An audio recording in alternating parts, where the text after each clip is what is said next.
Hello दोस्तों, स्वागत है आपका कॉमिक्स टाइम्स में। और आज हम शुरू कर रहे हैं एक और बेहतरीन कॉमिक्स, शेषनाग की प्रलय। चलिए दोस्तों, ये भी काफ़ी पुरानी और अच्छी कॉमिक्स है। चलिए शुरू करते हैं। दोस्तों, कहानियाँ आपको कैसी लगती है कमेंट में बताया करें दोस्तों, ताकि हमें और प्रोत्साहन मिल सके, ताकि हम आपके लिए और भी बेहतर कॉमिक्स ला सकें। चलिए शुरू करते हैं बिना समय गंवाए। वनस्पति विज्ञान की छात्राओं का एक दल विंध्याचल पर्वत के जंगलों में आया हुआ था। सभी छात्राएं अपने अपने दल बनाकर फूल, पेड़ों और पत्तियों की खोज में निकली थी। एक लड़की शिवानी अपने दल से बिछुड़कर जंगल में बहुत दूर निकल गई थी। अचानक शिवानी ने देखा, ओह, सूर्य डूब रहा है, मुझे जल्दी से कैंप पहुंचना है। यदि अंधेरा हो गया तो वापस कैसे जाऊंगी? यह सोचकर शिवानी तेजी से वापस चल दी, लेकिन बहुत दूर चलने के बाद भी उसे कैंप का रास्ता नहीं मिला। ओह, अब मैं क्या करूं? इस अंधेरी रात में कहाँ जाऊं? इस जंगल में रात कैसे गुजरेगी? और काफी देर इधर उधर भटकने के बाद शिवानी किसी प्राचीन महल के खंडहर के पास पहुंची। लगता है किसी महल के खंडहर हैं, शायद रात भर ठहरने के लिए यहाँ कोई जगह मिल जाए। डरती हुई शिवानी खंडहर में प्रविष्ट हो गई। यह तो चारों तरफ अंधेरा ही अंधेरा फैला है, कुछ दिखाई ही नहीं देता। ऐसे में मेरे पास टॉर्च होती तो। अंधेरे में भटकते हुए अचानक शिवानी का पांव किसी गड्ढे में पड़ा और वह सीढ़ियों से फिसलती हुई किसी गुफा में जा गिरी। हे भगवान, मैं किस मुसीबत में फंस गई? सीढ़ियां से फिसलकर कहाँ आ गई? यहाँ तो कुछ दिखाई ही नहीं दे रहा है। वहां से उठकर शिवानी कुछ दूर गई तो उसे दूर आग की रोशनी दिखाई दी। रोशनी के पास पहुंचकर वो हैरान रह गई।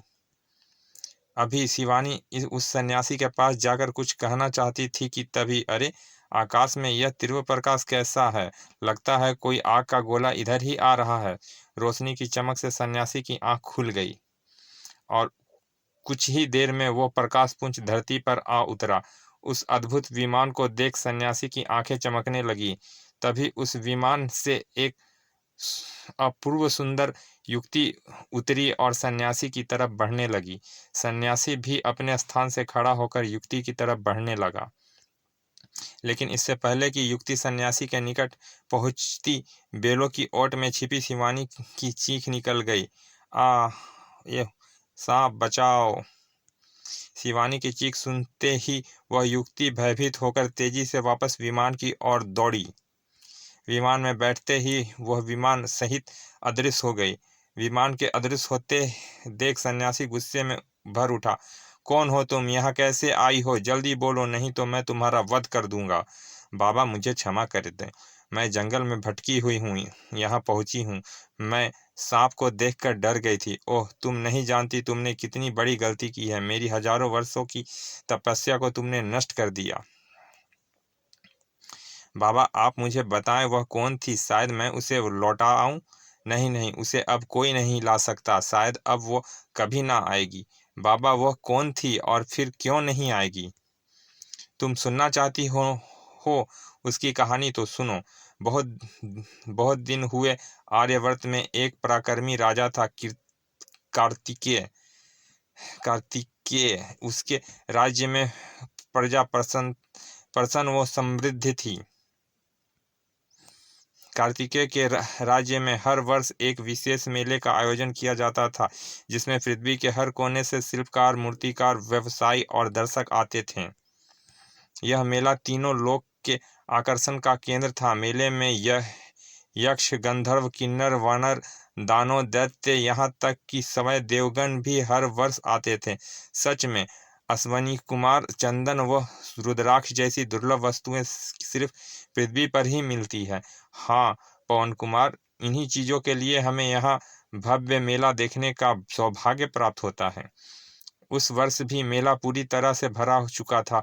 कुलगुरु ने गणपति पूजन के बाद मेले का उद्घाटन करते हुए राजा कार्तिकेय से कहा, वह तीनों लोक में प्रसिद्ध यह मेला इस वर्ष भी आयोजित की समृद्धि वह यश की और परख कर यश को और प्रखर करेगा। लेकिन लेकिन क्यों गुरुदेव? वह तुम्हें विदित भी विदित भी है कि पिछले 3 वर्षों से कुछ दैत्य अदृश्य रूप से मेले में आकर उत्पात मचा रहे हैं। हम नहीं चाहते कि इस वर्ष ऐसा कुछ हो, लेकिन गुरुदेव, हम दैत्यों का उत्पात कैसे रोक सकेंगे? दैत्य तो अदृश्य रूप में यहाँ आते हैं। हमने इसका हल खोज लिया। बस हम तुम्हें ऐसा अलौकिक दर्पण देंगे जिसके द्वारा तुम उन दैत्यों को देख ही नहीं सकोगे, बल्कि उत्प्रदी दैत्यों को बंदी भी बना सकते हो। सच गुरुदेव? फिर तो मेले में आर्यवर्त की नव युक्तियों निर्भय होकर घूम सकेगी। और गुरुदेव ने अलौकिक दर्पण कार्तिकेय को देते हुए कहा, यह लो बस अलौकिक दर्पण। इसमें अदृश्य रस्सियां निकलकर उत्पाती दैत्यों को बंदी बना लेगी। दैत्य किसी भी शस्त्र से इन रस्सियों को काट नहीं सकेंगे। कुलगुरु से अलौकिक दर्पण प्राप्त कर कार्तिकेय अकेले ही मेले में घूमने निकल पड़ा। तभी एक स्वर्णकार की दुकान के सामने अलौकिक दर्पण में कुछ देखकर राजा चौंक पड़ा। ओह, अदृश्य देवकन्या, देखूं यह कहाँ पर क्या कर रही है? यहाँ पे क्या कर रही है? कार्तिक एक स्तंभ के पीछे खड़ा होकर उन दैत्य कन्याओं को देखने लगा। राजकुमारी, इस हार को पहनकर तो तुम स्वर्ग की अप्सरा ही दिखाई दोगी।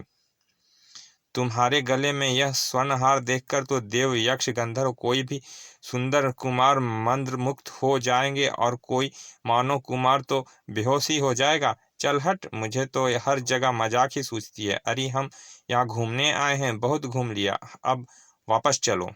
और तभी एक दैत्य कन्या ने कहा, अरे देखो देखो, कोई उस स्तंभ के पास खड़ा निरंतर राजकुमारी को देख रहा है, लेकिन वह मानो हमें कैसे देख सकता है?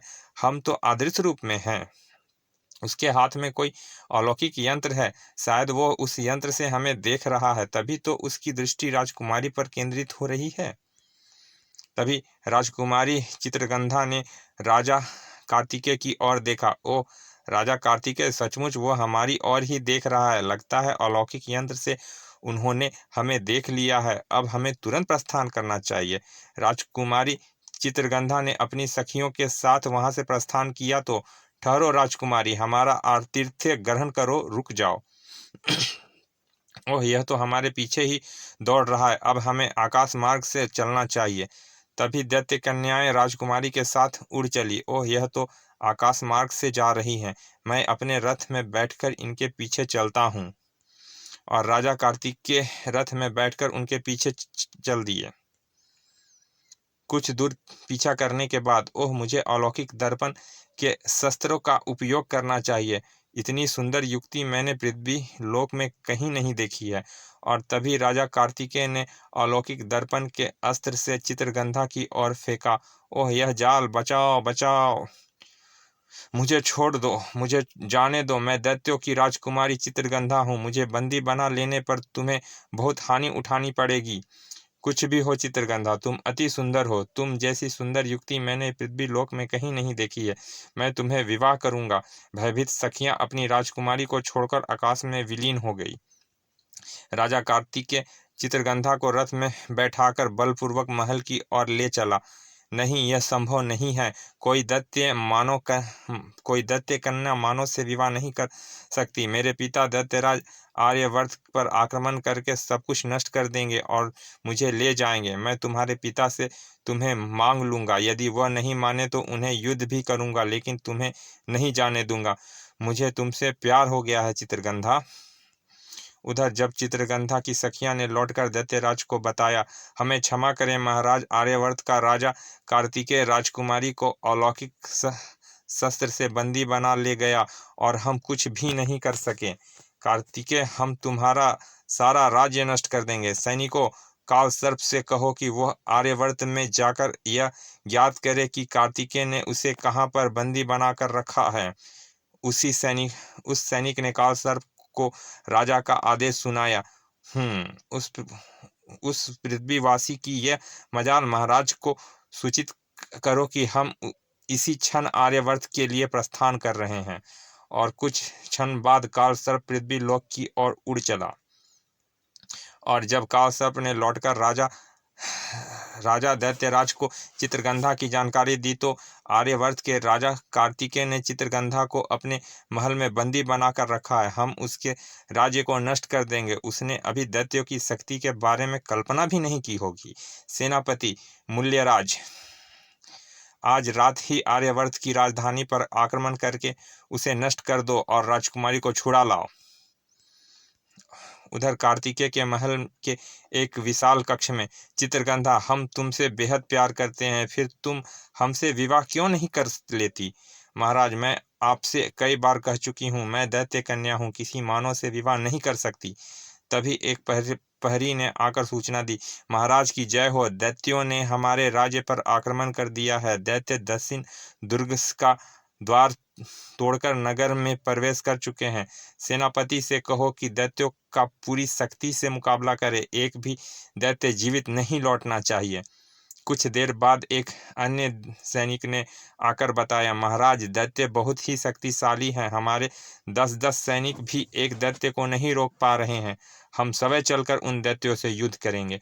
और कुछ देर बाद राजा कार्तिकेय युद्ध के लिए जाने को तैयार हुए तो चित्रगंधा, हमारे राज्य की परंपरा के अनुसार जब कोई राजा युद्ध के लिए जाता है तो उसकी पत्नी अपने हाथों से शस्त्र भेंट करती है, लेकिन मैं आपकी पत्नी नहीं हूँ। हम तो तुम्हें अपनी पत्नी स्वीकार कर चुके हैं, लेकिन मैं अपने ही देशवासियों के लिए आपको शस्त्र देकर उनके अनिष्ट की कामना नहीं कर सकती। कोई बात नहीं चित्रगंधा, हम जल्दी ही तुम्हें अपनी विजय का संदेश सुनाएंगे। तो घोड़े के रथ पर सवार हो राजा कार्तिकेय युद्ध करने पहुंचे। रात भर घमासान युद्ध चला। दैत्यों ने कार्तिकेय की सेना को भारी हानि पहुंचाई थी। सूर्य की पहली किरण के साथ ही सेनापति मल्यज ने घोषणा की, आर्यवर्त नरेश, सुबह होने वाली है। हम सूर्य के प्रकाश में युद्ध नहीं करते। हम आज जा रहे हैं, लेकिन फिर आएंगे तो तुम्हारा सर्वनाश करके राजकुमारी को ले जाएंगे। और जब राजा कार्तिकेय महल में चित्रगंधा के पास पहुंचा तो आपका चेहरा बता रहा है कि दैत्य के हाथों आपकी पराजय हुई है। सुबह के कारण दैत्य लौट गए होंगे, नहीं तो वह मुझे अवश्य ले जाते। दैत्य आक्रमण करके इस राज्य का विनाश कर देंगे। ओह, लेकिन अब ऐसा नहीं होगा। हम आज ही अपने कुलगुरु से मिलकर दैत्यों के विनाश की शक्ति प्राप्त कर लेंगे और फिर कोई दैत्य पृथ्वी पर नहीं आ पाएगा। और सूर्योदय होते ही राजा कार्तिकेय गुरुकुल के निवास स्थान अटल पर्वत पर पहुंचे। कार्तिकेय के आने का प्रयोजन जानकर कुलगुरु ने कहा, कार्तिकेय, तुमने दैत्य कन्या को महल में रख के उचित नहीं किया। उस लड़की को जाने दो, नहीं तो दैत्य तुम्हारे राज्य को नष्ट कर देंगे।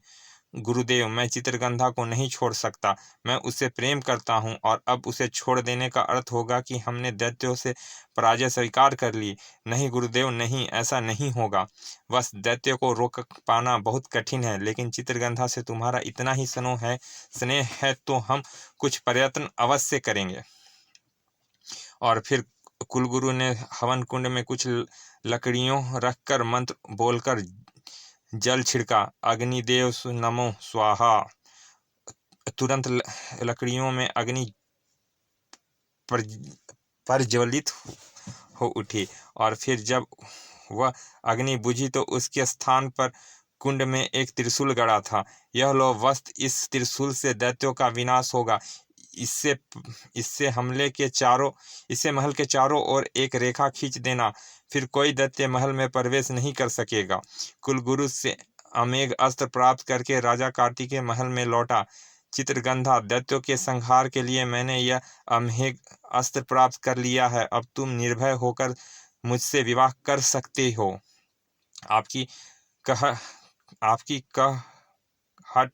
आपकी हट पूरे राज्य को नष्ट कर देगी। हम तो प्रतिज्ञा कर चुके हैं, उसे अवश्य पूरा करेंगे। कल पूर्णिमा है, कल हम तुमसे विवाह करेंगे। राजा कार्तिकेय और चित्रगंधा के विवाह की खुशी में पूरे नगर को दीपों से सजा दिया गया था। शुभ मुहूर्त में विवाह संपन्न हुआ। विवाह के बाद जब राजा चित्रगंधा के साथ सैन्य कक्ष में पहुंचा, चित्रगंधा ने राजा के चरण स्पर्श किए। अब मैं इस विवाह को अस्वीकार नहीं कर सकती। मैं आपकी पत्नी हूँ। ओ चित्रगंधा, आखिर हमने तुम्हें पा ही लिया। और उसी रात फिर दैत्यों ने नगर पर आक्रमण कर दिया। घेर लो सबको, कोई जीवित ना जाने पाए, मारो मारो बचाओ। राजा कार्तिकेय को युद्ध स्थल पर देखकर सेनापति मल्लयाज ने कहा, साथियों, मैं राजा कार्तिकेय से युद्ध करने जा रहा हूँ। तुम महल में जाकर राजकुमारी को ले आओ। और